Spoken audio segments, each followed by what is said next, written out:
Hello student, how are you? कैसे हो?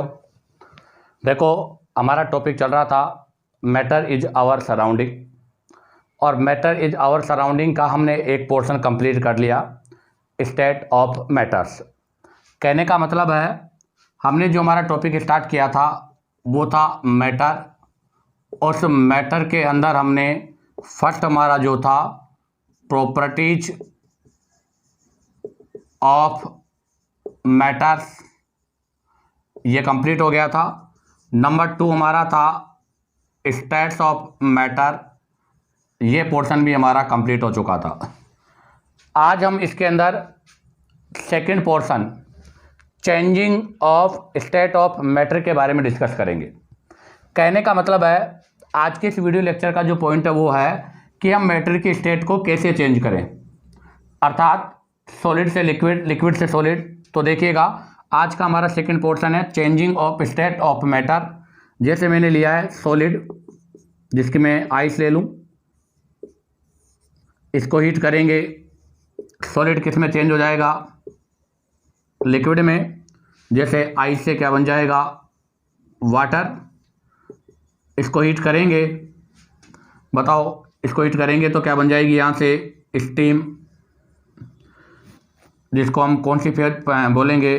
जैसे मतलब गैस फेज। और क्या बन जाएगा? स्टीम। जब हम इस स्टीम को कूल करेंगे तो वाटर बन जाएगा, और जब हम लिक्विड को कूल करेंगे तो सॉलिड बन जाएगा। तो कहने का मतलब ये है कि हम स्टेट ऑफ मैटर में एक स्टेट को दूसरी स्टेट के अंदर चेंज कर सकते हैं हीट या कूल करके। तो इसका मतलब ये हुआ कि स्टेट ऑफ मैटर में मैटर की स्टेट को चेंज करने के लिए हम या तो टेम्परेचर या फिर प्रेशर को यूज करते हैं, अर्थात टेम्परेचर और प्रेशर में चेंज करके हम आपके जो स्टेट ऑफ मैटर है उसको चेंज कर सकते हैं। तो यहाँ से एक लाइन है, वो क्या है देखिएगा, by changing condition of temperature and pressure. ध्यान रखना, by changing condition of temperature and pressure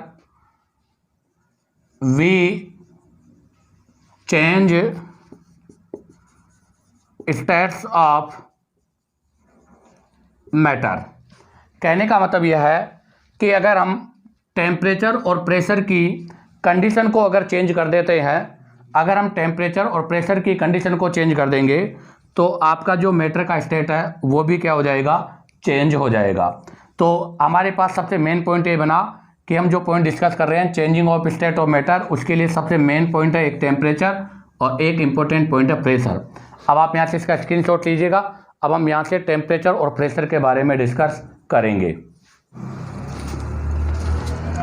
तो देखिएगा बेटा, हम अब यहाँ से स्टार्ट करेंगे। सबसे फर्स्ट पॉइंट आपका effect of change of temperature, अर्थात हमारा जो सबसे पहला पॉइंट है वो है टेम्परेचर से रिलेटेड।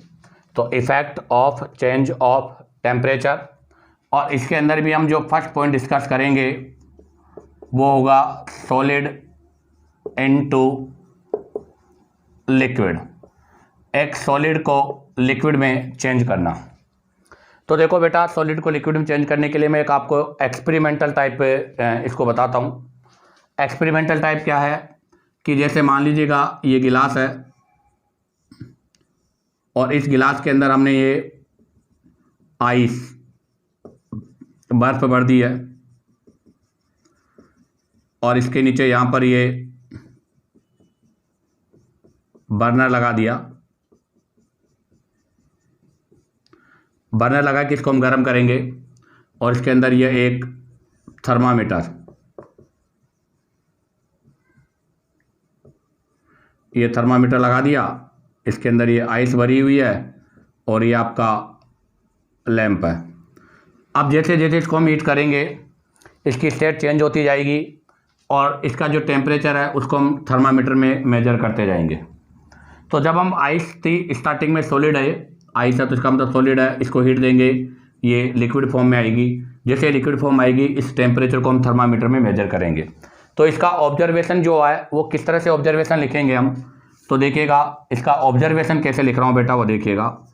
मैंने लिया है states of matter, state of matters.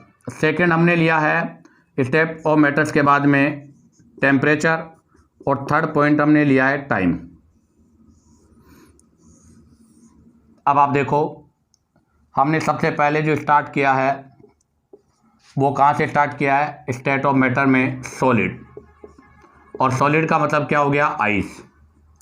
Temperature आपको पता है आइस है तो लगभग टेम्परेचर नेगेटिव होगा, तो मैंने 8 डिग्री सेंटीग्रेड ले लिया। और टाइम, स्टार्टिंग का टाइम मैंने T0 ले लिया। चलो यहाँ से स्टार्ट किया मैंने इसको, ठीक है।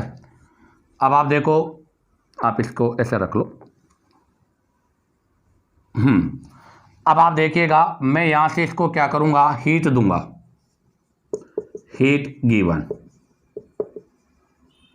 अब आप बताओ अगर इसको हीट देंगे तो आइस को जैसे हम गर्म करेंगे आइस पिघलना स्टार्ट होगी, और जैसे वो पिघलेगी आपको पता है टेम्परेचर क्या होगा, वहाँ पर राइज होगा, बढ़ेगा। अर्थात टेम्परेचर यहाँ पर राइज हो रहा है, और राइज होने से आपका अभी भी सॉलिड ही रहेगा, वो आइस फॉर्म में ही है। और अब टेम्परेचर आ गया 0 डिग्री सेंटीग्रेड, और ये टाइम हो गया T1, जो कि कहाँ हुआ है, आफ्टर सम टाइम, कुछ समय के बाद। कुछ समय के बाद अगर मैंने जब इसको हीट किया, अर्थात ये आइस थी, मैंने इसको हीट किया, कुछ समय के बाद T0 से T1 होने पर यहाँ पर टेम्परेचर हो गया, इस थर्मामीटर में नेगेटिव से टेम्परेचर पॉजिटिव आ गया, लेकिन अभी भी वो सॉलिड है। अब ये सॉलिड है, इसके अगेन वापस, अगेन मैं क्या करूँगा, गिव हीट, मैं वापस हीट दूंगा बेटा। अब यहाँ से जैसे इसको हीट देंगे, अब ये जो आइस सॉलिड है वो मेल्ट होना स्टार्ट हो जाएगी। तो बताओ आपकी आइस जो सॉलिड है वो मेल्ट होगी, और मेल्ट होते ही कौन सी फॉर्म में आ जाएगी, लिक्विड, अर्थात लिक्विड बोले तो वाटर फॉर्म में आ जाएगी। और वाटर फॉर्म में आने पर टेम्परेचर ध्यान रखना बेटा अभी भी 0 डिग्री सेंटीग्रेड ही रहेगा, और टाइमिंग जो है वो हो जाएगा T2। अब आप देखो बड़ी इंटरेस्टिंग चीज़ ये है कि सर जब हमने आइस को हीट दी है उसके बाद भी टेम्परेचर में कोई भी चेंज नहीं हुआ, ऐसा क्यों? क्योंकि जब हमने आइस को हीट किया है तो जब तक ये पूरे आइस के मॉलिक्यूल उस हीट को एब्जॉर्ब करके लिक्विड में चेंज नहीं होंगे तब तक टेम्परेचर भी क्या होगा, चेंज नहीं होगा। तो ध्यान रखना बेटा हमने हीट दिया था, तो यहाँ से मैं लिखूंगा क्या, मेल्टिंग स्टार्ट, अर्थात आपका जो सॉलिड था वो सॉलिड यहाँ से क्या होना स्टार्ट हो गया बेटा, मेल्ट होना स्टार्ट हो गया। क्यों? क्योंकि वो सॉलिड से किस में चेंज हो रहा है, लिक्विड में। तो यहाँ से वो मेल्टिंग स्टार्ट हो गया, और आपको पता है मेल्टिंग स्टार्ट हो गया तो इस पॉइंट को हम क्या बोलेंगे, इस पॉइंट को हम बोलते हैं फ्यूजन या मेल्टिंग। क्या बोलते हैं बेटा इसको हम, फ्यूजन या मेल्टिंग। तो ध्यान दे ये आपका पॉइंट हो गया फ्यूजन या मेल्टिंग का।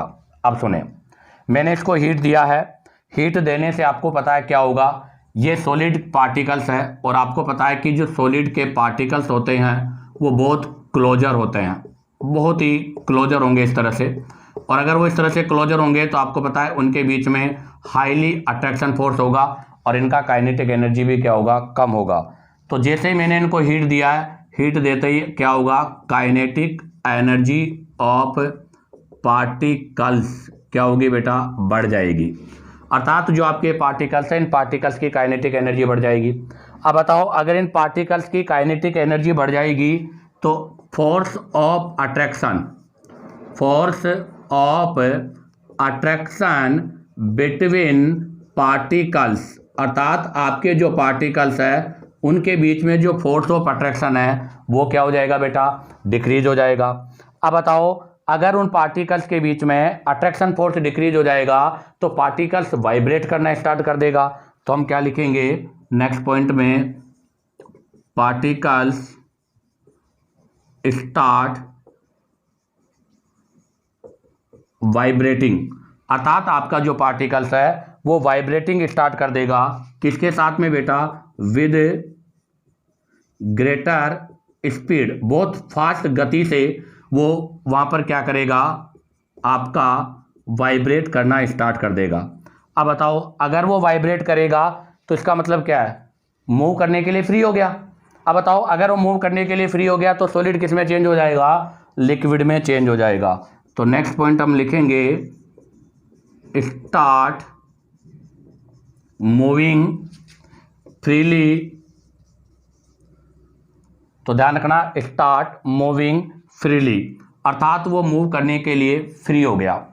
अब बताओ, अगर वो मूव करने के लिए फ्री हो गया तो इसका मतलब वो मेल्ट हो जाएगा, अर्थात यहाँ से हम लिखेंगे कि वो अब मेल्ट होना स्टार्ट हो चुका है।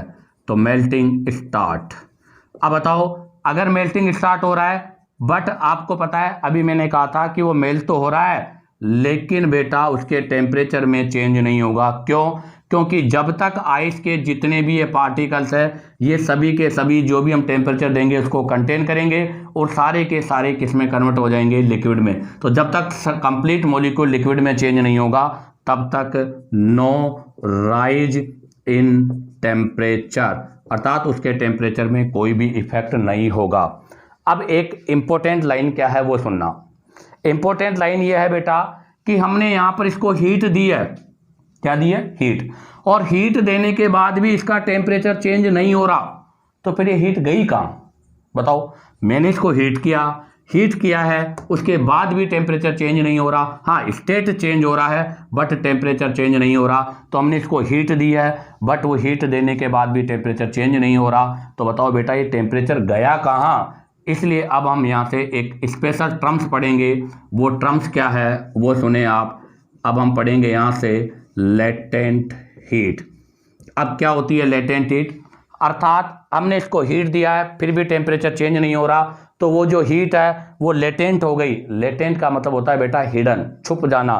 तो वो हीट यहाँ पर छुप रही है, अर्थात वो हीट यहाँ पर छुप रही है। छुपने का मतलब है वो हीट जो हमने दी है वो इसकी स्टेट को चेंज करने में काम आ रही है, अर्थात यहाँ पर जो इसकी स्टेट है उस स्टेट को चेंज करने के लिए यूज हो गई है। अब आप यहाँ से इसका स्क्रीनशॉट लीजिएगा। अब इस पूरे को मैं यहाँ से समराइज करके लिखूंगा, एक तो मेल्टिंग पॉइंट के बारे में और एक लेटेंट हीट के बारे में। ठीक है, आप यहाँ से इसका स्क्रीनशॉट ले लीजिएगा। तो देखिएगा, अभी हमने जो डायग्राम पढ़ा था उससे रिलेटेड हम सबसे फर्स्ट पॉइंट पढ़ने जा रहे हैं, मेल्टिंग पॉइंट। और इस मेल्टिंग पॉइंट को हम बोलेंगे फ्यूजन। तो बताओ किसको बोलते हैं मेल्टिंग पॉइंट या fusion?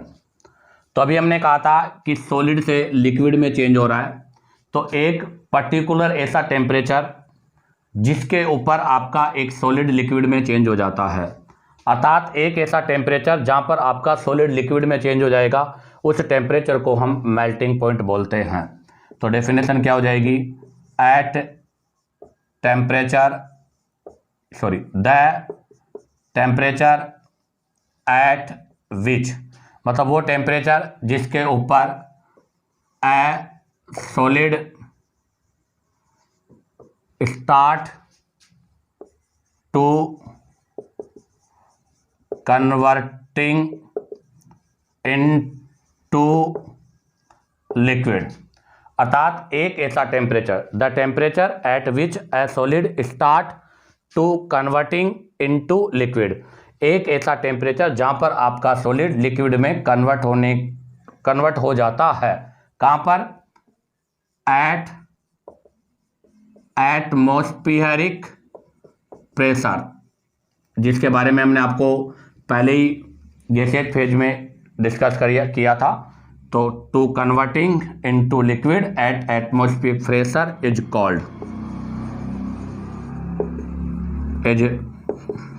Called melting point.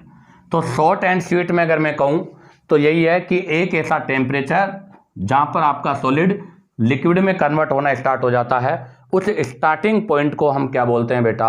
Melting point बोलते हैं। अब है नेक्स्ट इसमें इंपॉर्टेंट पॉइंट। अभी हमने आइस लिया था, उसका टेम्परेचर 0 था और वो आगे भी 0 था। अर्थात आइस मेल्ट कहाँ पर होना स्टार्ट होता है, 0 डिग्री सेंटीग्रेड पर। तो हम क्या लिखेंगे, melting point of ice is 0 degree centigrade. अर्थात जो आइस होता है उसका जो मेल्टिंग पॉइंट होता है वो 0 डिग्री होता है। अब बात आती है नेक्स्ट पॉइंट, मेल्टिंग पॉइंट। बेटा मेल्ट का मतलब होता है पिघलना, ध्यान दे, इसको हिंदी में क्या बोलते हैं, पिघलना। अब पिघलेगा कौन, सॉलिड ही तो पिघल के लिक्विड होगा। और फ्यूजन, मेल्टिंग पॉइंट को हम फ्यूजन भी बोलते हैं, फ्यूजन का मतलब होता है गलना। तो ध्यान रखना, ये भी और ये भी दोनों एक ही टर्म है। मेल्ट मतलब पिघलना, फ्यूजन मतलब गलना। अब बताओ गलेगा कौन, सॉलिड ही किस में गलेगा, लिक्विड में गलेगा। तो इसका मतलब हम है यहां से एक पॉइंट वो लिखेंगे कि प्रोसेस ऑफ मेल्टिंग, अर्थात आपकी जो मेल्टिंग प्रोसेस है इज आल्सो कॉल्ड फ्यूजन। तो ध्यान रखना कि आपके जो मेल्टिंग प्रोसेस है उसको हम फ्यूजन प्रोसेस भी बोलते हैं। तो ध्यान रखना, process of melting is also called fusion. तो जो आपके मेल्ट होने की प्रोसेस है उसको हम फ्यूजन भी बोलते हैं। और अगर मैं शॉर्ट एंड स्वीट बोलूं तो बस केवल इतना याद रखना कि एक सॉलिड किस में चेंज हो रहा है, लिक्विड में, इसे ही। तो ये सॉलिड लिक्विड में जिस टेम्परेचर पर चेंज होगा वो आपका मेल्टिंग पॉइंट कहलाता है। आगे बात करते हैं। अब आप देखो, जहां से अभी मैंने लिखा था यहां से मेल्ट होना स्टार्ट किया, उसके बाद मैंने इसको टेम्परेचर दिया, बट फिर भी टेम्परेचर राइज नहीं हो रहा, टेम्परेचर बढ़ नहीं रहा। क्यों, क्योंकि जब तक सॉलिड के सभी पार्टिकल्स लिक्विड में चेंज नहीं होंगे तब तक टेम्परेचर चेंज नहीं होगा।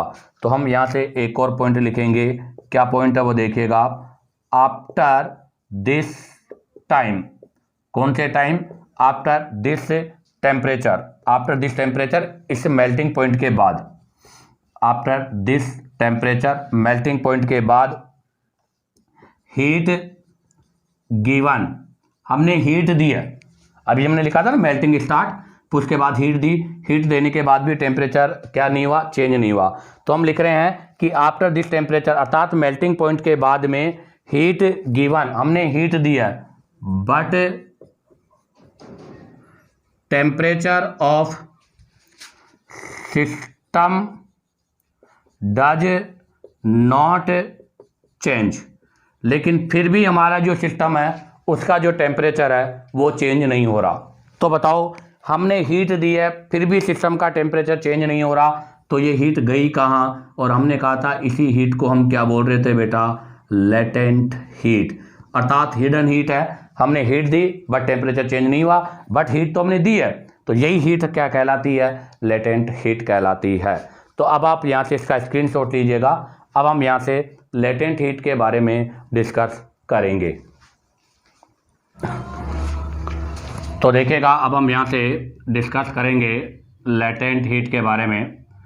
अभी हमने इससे पहले डिस्कस किया था बेटा मेल्टिंग पॉइंट, और ये इसका सेकेंड टर्म है जिससे है लेटेंट हीट।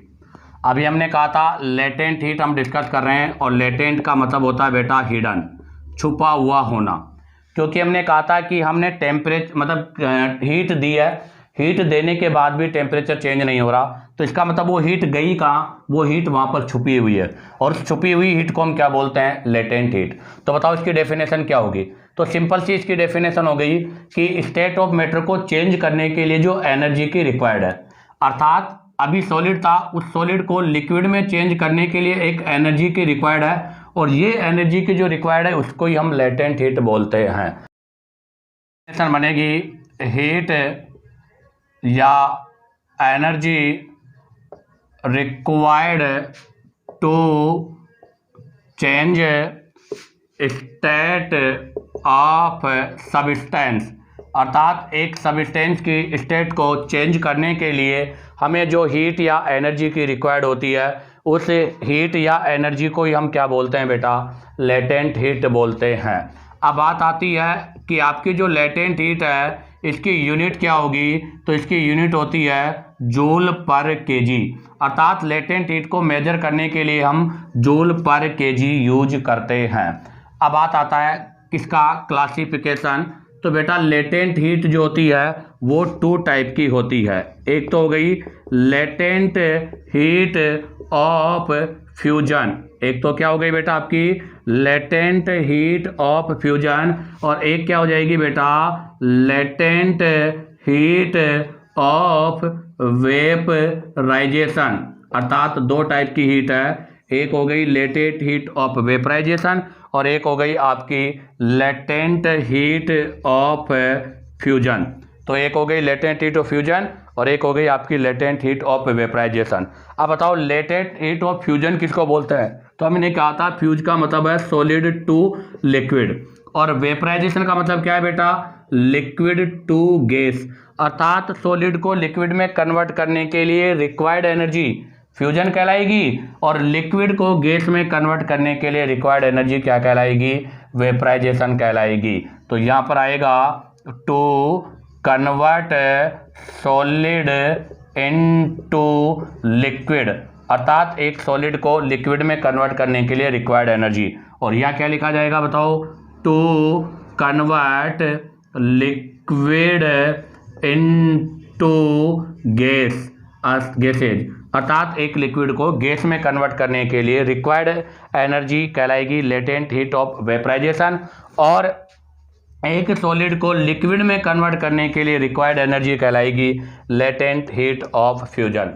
अब हम यहाँ से एक एग्जाम्पल के बारे में डिस्कस करेंगे। वाटर, आपको पता है वाटर में वाटर का मतलब सॉलिड है, तो सॉलिड मतलब आइस, तो आइस का फ्यूजन क्या होगा? तो हम अगर यहाँ से बात करें क्या कि latent heat of ice is, बताओ आइस की लेटेंट हीट कितनी होती है? तो आइस की लेटेंट हीट होती है -3.34 इंटू 10⁵ जूल पर केजी। और इसी से रिलेटेड एक और है क्या कि लेटेंट हीट ऑफ वाटर, क्योंकि यहाँ लिक्विड है, और बताओ लिक्विड की फॉर्म में क्या होगा वाटर, तो latent heat of water is, तो बताओ वाटर की लेटेंट हीट कितनी होती है? तो latent heat of water is 2.25 into 10⁶ joule पर केजी होता है। तो ध्यान दे बेटा, आपके पास लेटेंट हीट वो हीट होती है या वो एनर्जी है जो स्टेट ऑफ मैटर को चेंज करने के लिए चाहिए, और इसकी यूनिट क्या होती है जूल पर केजी। और कितने टाइप की होती है बेटा? ये 2 टाइप की होती है, एक होती है लेटेंट हीट ऑफ फ्यूजन, एक होती है latent heat of vaporization. Fusion वो है जो सॉलिड को लिक्विड में चेंज करे, वेपराइजेशन वो है जो लिक्विड को गैस में चेंज करे। आपको पता है कि आइस की लेटेंट हीट होती है 3.34 इंटू 10⁵, और आपके जो वाटर है उसकी लेटेंट हीट होती है 2.25 इंटू 10⁶। अब आप यहाँ से इसका स्क्रीनशॉट लीजिएगा। अब हम यहाँ से लेटेंट हीट ऑफ फ्यूजन के बारे में डिस्कस करेंगे।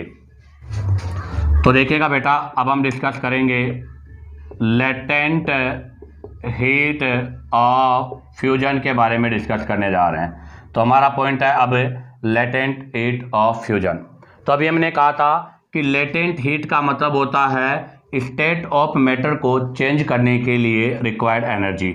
और फ्यूजन, तो देखो फ्यूजन का मतलब क्या है? फ्यूजन का मतलब है सॉलिड इनटू लिक्विड, एक सॉलिड को लिक्विड में कन्वर्ट करना। और लेटेंट का मतलब क्या होता है? लेटेंट का मतलब होता है रिक्वायर्ड एनर्जी, अर्थात एक इतनी रिक्वायर्ड एनर्जी, अर्थात एक इतनी एनर्जी चाहिए हमें जो एक सॉलिड को लिक्विड में चेंज कर दे, उसको हम बोलते हैं लेटेंट हीट ऑफ फ्यूजन। तो इसकी डेफिनेशन क्या होगी वो देखिएगा। तो इसकी डेफिनेशन हो जाएगी द अमाउंट ऑफ हीट और एनर्जी, अर्थात the amount heat of energy to change 1 kg of solid into liquid, अर्थात 1 किलो सॉलिड को लिक्विड में चेंज करने के लिए कहाँ पर? एट एटमॉस्फेरिक प्रेशर, अर्थात आपका जो एटमॉस्फेरिक प्रेशर है उस एटमॉस्फेरिक प्रेशर पर 1 kg सॉलिड को लिक्विड में कन्वर्ट करना, और वो भी कहाँ पर?